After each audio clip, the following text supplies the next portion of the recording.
Hey, what's up everyone, and welcome to today's video. This episode will guide you through the issues of the Uncanny X-Men published by Marvel Comics in 1976. Issue number 100.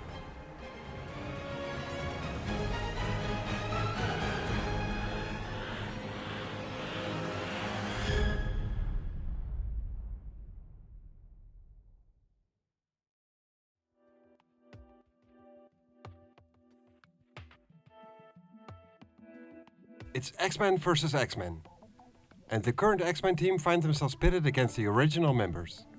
And all this has been orchestrated by Stephen Lang, the head of Project Armageddon. Staged on the long-abandoned SHIELD orbital platform in space, Stephen Lang's maniacal laughter is echoing through the darkened corridors. In a few moments, X-Men will be killing X-Men, and once that battle is done, no power on Earth will be able to stop him from achieving his ultimate goal, namely the extermination of the whole of mutant kind.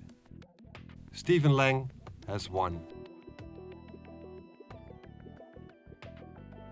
Strongly convinced that the opposing party are the imposters, both teams of X-Men attack one another. The current roster of the X-Men, who have all been recruited by Professor Xavier recently to help liberate the members of the old team, have no problem defending themselves. But they would prefer to resolve the situation without having to fight. The team of the original members, aided by Havoc and Polaris however, have a frantic look in their eyes and are aiming to kill. And they are being cheered on by the one man who was supposed to be everyone's teacher, Professor Charles Xavier. The acrobatic German and former circus artist Kurt Wagner, or Nightcrawler, is being attacked by Hank McCoy, otherwise known as the Beast, but is able to leap out of the way and cling to the walls. Nightcrawler has never met the Beast, but he does recognize him from some old photographs which are hanging in the halls of the Xavier School for Gifted Youngsters. One thing Kurt doesn't understand is that he had heard that the Beast not only joined the Avengers, but is supposed to be covered in fur now. As Nightcrawler is surprised by Beast's speed and agility, he gets told by Beast that he was never Harry at all, and the Beast is able to make his way to Nightcrawler and kick him hard, launching him backwards and slamming him into Cyclops, who didn't even see that coming. Kurt, who still doesn't understand why the man who was supposed to be the leader of his X-Men team only minutes ago is now trying to kill him and his teammates, asks Cyclops why it is that they are fighting among themselves. What about the threat of Stephen Lang and the Sentinels? Being this up close to Cyclops, Nightcrawler notices something is off. His visor does not look the same. But when he asks Cyclops what happened to it, he gets blasted by him. Point blank. Cyclops then says to Nightcrawler that he is wrong. He himself is the threat, and this is where he gets eliminated. Wolverine sees this happening to his teammate and can tell that he's down and not moving. He himself is being attacked by the Iceman, who tells Wolverine he'd better worry about himself because he's about to be permanently put on ice. But Wolverine does not allow him the time to do that, as he keeps clawing away at the ice that's being generated by Iceman. The Angel lifts Wolverine up and pulls him away from Iceman. Wolverine tells him to put him down or he will clip his wings for good. Warren doesn't like being threatened, and if Wolverine wants to be put down, he will gladly oblige, and he throws Wolverine right into his Russian teammate Colossus, who cannot get away in time, and they both slam into the machinery behind him. Colossus notices the hatred in Angel's voice and asks Wolverine if he noticed it too, which he did, and he tells Colossus to clear them away from the rubble they are buried under because the Angel owes him a rematch. Colossus uses his strength to do just that, and Wolverine tells him to execute the fastball special. A combined maneuver where Colossus throws Wolverine like he would a baseball, and Wolverine gets launched at Angel with his claws extended. Havoc then starts blasting Colossus full power. If Colossus had not been in his armored form, he would have surely gotten burned to a crisp. Even in armored form, which does have its limits, he can feel Havoc's blast is causing him pain. He will not be able to stand much more of this raw cosmic power. But he will stand and must survive. As he's coming for Havoc, he tells him he will not be stopped. This is the second time Havoc has tried to kill them in cold blood. People will call them a comrade, and a friend even, without a reason or an explanation. No mercy, just mad, uncontrolled butchery. To Colossus, Havoc is now beneath contempt, and he swears that from this day forward, he will not butcher anyone anymore. He makes his way towards him, picks up a beam of metal, and strikes Havoc with it.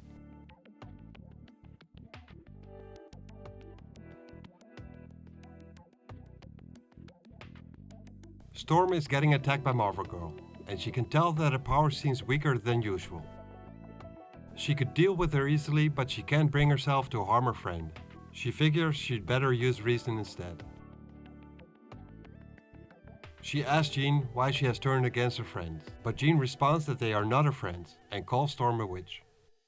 Aurora asks her what about the hours they spent together, confiding in one another, but Jean tells her that she's a liar, that she doesn't know her, never talked to her, and certainly never shared the confidence with her. She tells Aurora that this is a cheap shot and it won't work. Aurora is amazed at how Jean could deny truth like that, and with such a hateful look in her eyes and hatred in her voice. How could her being held captive for this short period of time have changed her so much? How could it make her act so unlike herself? Unless Storm thinks she isn't herself at all. At least, not her true self. She then realizes that Jean must be an imposter and is not her friend at all. But as she comes to this realization, she gets hit from behind with all kinds of metallic rubble, courtesy of Lorna Dane, the mutant called Polaris.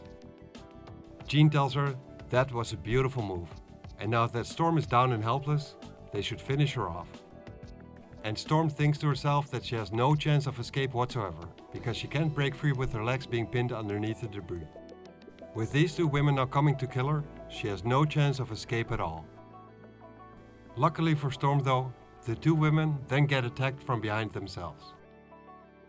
Banshee and Colossus have made their way to Storm, and are able to drive Marvel Girl and Polaris away from her, who will then regroup with the others and plan for another attack to finish these imposters. Banshee tells the two women, as he keeps on attacking them with his sonic scream, they should run and hide and be thankful that he doesn't like to kill. Colossus frees Storm from the metallic debris, and Sean tells them that they will be back for another attack soon. Their only chance to survive this ordeal is to fight as a team, and he asks where Wolverine has gone to. But Wolverine is heading for the top man. He's calling out Xavier, and tells him that he's burning on a short fuse. Xavier has about 3 seconds left to provide some answers, but Xavier is not impressed by Wolverine's threats at all. He stands up and tells Wolverine that as a matter of fact, he's very little impressed with him as a whole. One of Xavier's mind blasts has the power to shrivel Wolverine where he stands. But he tells the little man that all he really deserves is the power of his fist, and he knocks Wolverine down. Xavier then tells him to get up, because he wants the satisfaction of knocking him down once more. Wolverine was surprised with Xavier standing up and hitting him the first time around, and he compliments Xavier on the punch, but he will not be knocked down that easily a second time. He then gets attacked by Marvel Girl, who has made her way back to Xavier. She tells Wolverine that he actually is going down once more, but this time he will not be getting up, ever again. Xavier says that Wolverine will not stand a chance against her mental powers, and he seems to be right about that. Wolverine's brain feels like it's burning. He can't think straight and only has his instincts to guide him. His instincts and his senses. Jean has him dropped on the floor, and she tells the professor that it will not be long now. But Wolverine, trusting on his instinct and senses, can see things clearly now. He's like an animal and doesn't know people solely by their faces, but by the combination of what all of his senses tell him. Sense, feelings, voices, and he knows Jean Grey. And whatever this is, it's certainly not Jean Grey, as he jumps towards her and plunges his 2 sets of claws right in her chest. She doesn't even have time to scream, and the members of both X-Men teams look shocked at the sight of what just unfolded right in front of them. Banshee asks him what he has done and calls him a bloody homicidal maniac. Stephen Lang, who has been watching this whole battle royale unfold from a safe distance, cannot see what just happened, and commands the computer to shift to a different camera and display it on screen. He then sees Wolverine standing over Marvel Girl's body with her chest torn open. Wolverine found out that Marvel Girl was apparently actually a machine, a robot. This did not come as a surprise to Lang, of course, because this had been part of Project Armageddon all along. With Jean, Scott and Xavier as his prisoners, he replaced them with a new type of Sentinels, and he calls them his X-Sentinels. And according to him, these X-Sentinels were a stroke of genius. The ultimate in anti-mutant technology. They should have been unbeatable and they should have killed the new X-Men team, not the other way around. But this game is far from over. He then starts to address his prisoners, Scott, Jean and Dr. Corbeau, who all look shocked. He says that they shouldn't be. His goal had always been the complete and total extermination of mutant kind and not just investigating it. Even though he had started out as the head of a government project that was trying to determine why mutants exist, he soon became convinced that mutants were an absolute threat to humanity as a whole. This started when his position gave him access to Larry Trask's base, where Lang found all of his notes, and Larry was the inventor of the original Sentinels. After reading these notes, he soon became convinced that he had to do something and determined to deal with the mutant threat. He then became involved with the secretive Council of Chosen, who had their own plans for the mutants. They offered Stephen all the money, material and all the help he needed, not realizing that he would betray them. This council wanted to control mutant kind and all the powers that came with it, for their own benefit. Stephen, however, simply wanted all mutants dead, and to achieve this goal, he created these X-Sentinels in secret. To ironically use mutant kind's strongest defenders, the X-Men, as its executioners. And who better for their first victims than the real X-Men team? While the already busted up Lang is on his rant, he didn't notice the tube in which he was keeping Cyclops captive has started glowing, to the point of becoming red hot, until it finally shatters apart, and he is once more faced with a furious Cyclops, who had already beaten him to a pulp earlier. But before he aims his I-beams at Lang, he first liberates Jean, Corbeau and the unconscious Professor Xavier from their tubes as well. Before Cyclops can turn his attention back on Lang, he's already trying to run away and escape. Cyclops calls him a coward, and Lang asks him how he dares call him a coward. He is a man, which is more than Cyclops will ever be, and he calls him a mutant swine. Lang feels that he is better than all of them, and now that he has reached his flying gunship, he will prove just that. While the big screen shows the other X-Men are taking care of Lang's X-Sentinels, Lang himself is firing away at Cyclops. Cyclops tells him that he's not proving anything, apart from how sick and twisted inside he is. Cyclops says that he has fought many villains in his time, but until he met Lang, he has never hated anyone. Lang would hound mutants down, exterminate them, for the sole reason of being born different, and according to Lang, inferior to his conception of humanity. Jean then helps Scott out by using her telekinetic powers to take control over Lang's gunship, and tells him that he will not be killing anyone today. He tries to regain control and counter Jean's powers by hitting full power on the thrusters, but he soon finds out that the controls are jammed and he can no longer turn. He starts screaming, asking for anyone to help him. He's so desperate that he's even asking the X-Men for help now. But it's no use. It's too late and he's heading on a collision course with the screen. One big explosion follows, throwing Jean, Scott and Corbeau, who's carrying Xavier, off their feet. They soon get found by the rest of the team, and Benji tells everyone to help them out because they have to leave. This whole section of the space station is on fire and is spreading fast. Lang's personnel have already evacuated the station in re-entry lifeboats, and they are the only ones left. Aboard a space station that could blow itself to bits any minute now.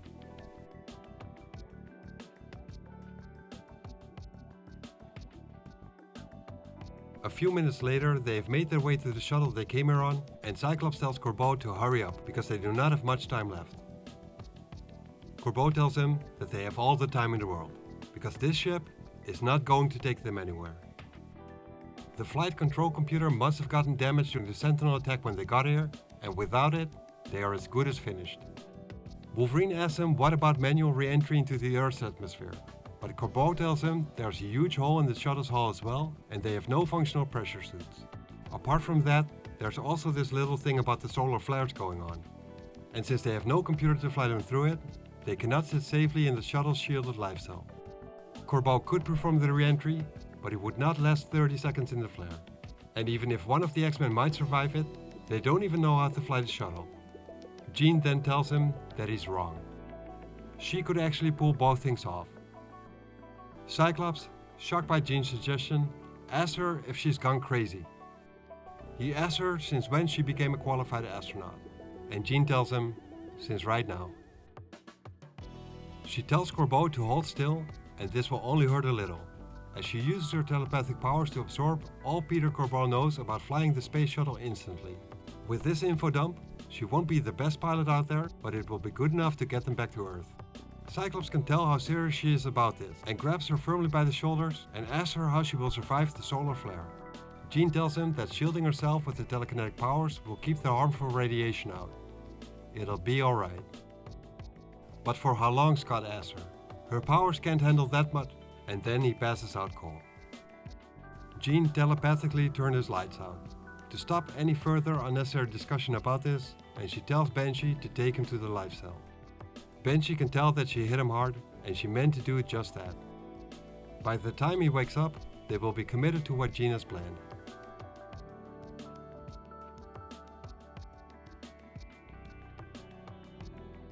As Jean makes the preparations for the flight, Wolverine walks up to her and asks her if she's aiming to be the Martyr of the Year. She tells him to make it quick with whatever he has to say, because she's busy. He asks her what she's trying to prove, because this is clearly suicide. Jean tells him that she has about had it with Wolverine's attitude. She has tried to like him, but he's just a little obnoxious upstart, and she doesn't even understand why she tried her best to like him to begin with. She tells him to shut his mouth and get into the life cell, before she loses her temper even more. As Wolverine walks off, Jean now gets approached by Aurora. She asks Aurora to please not give her a hard time as well, because she couldn't bear that. Someone has to do this, and she has the best chance of survival. She has to be the one to do this. It's that simple.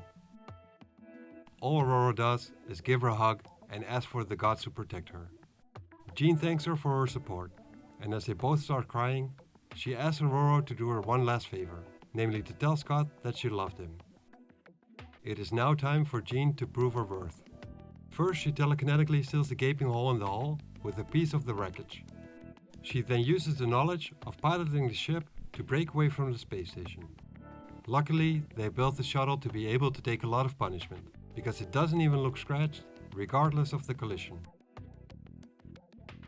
She then gets real serious.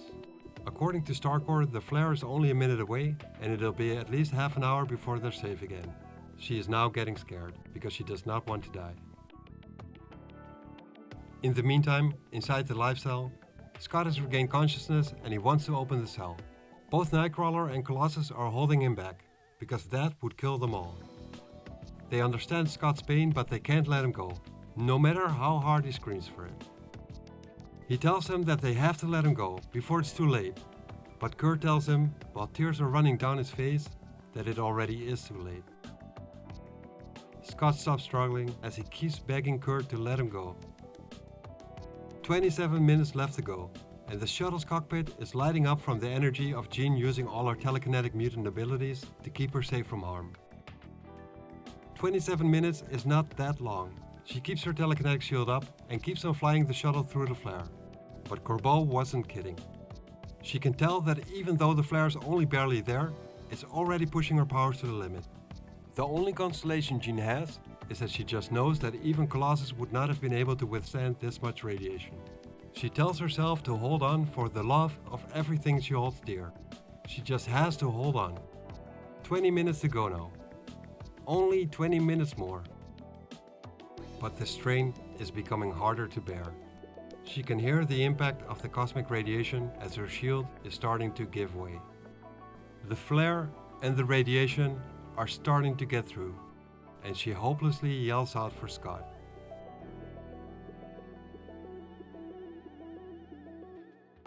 Thanks for watching this video, and I hope you enjoyed it. You can help growing this channel by liking, subscribing and sharing. This tells YouTube that the videos I'm making should be recommended to others and would be very much appreciated. See you next episode.